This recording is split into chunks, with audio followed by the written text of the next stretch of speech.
આ જે ઘટના છે તે ગઈકાલે સાંજે 5:30 વાગ્યે ડાયાફ્રામ વોલ જે છે એ 10 મીટરની લંબાઈમાં આગળના રોડ સાઈડના ભાગે પડી જવા પામેલ છે.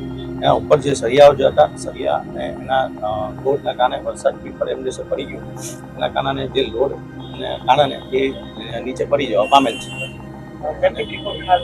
અત્યારે સેફ્ટી પ્રિકોશન માટે આપણે માટી ફિલિંગ કરીને અહીંયા બાકીની જે 2 સાઈડો જે છે એમાં આપણે માટી ફિલિંગ કરીને સ્ટોકમાં માટી ફિલિંગ કરીને સ્ટ્રક્ચરને સેફ કરવા સ્ટેજ ઉપર લાવીએ છીએ. પરિસ્થિતિ હાલ અત્યારે સેફ સ્ટેજ ઉપર છે અને આપણે સ્ટ્રક્ચર ડિઝાઇન અને એસવીને ના આમાં કોઈ બેદરકારી નથી, પણ આ એક ઘટના થઈ પડી.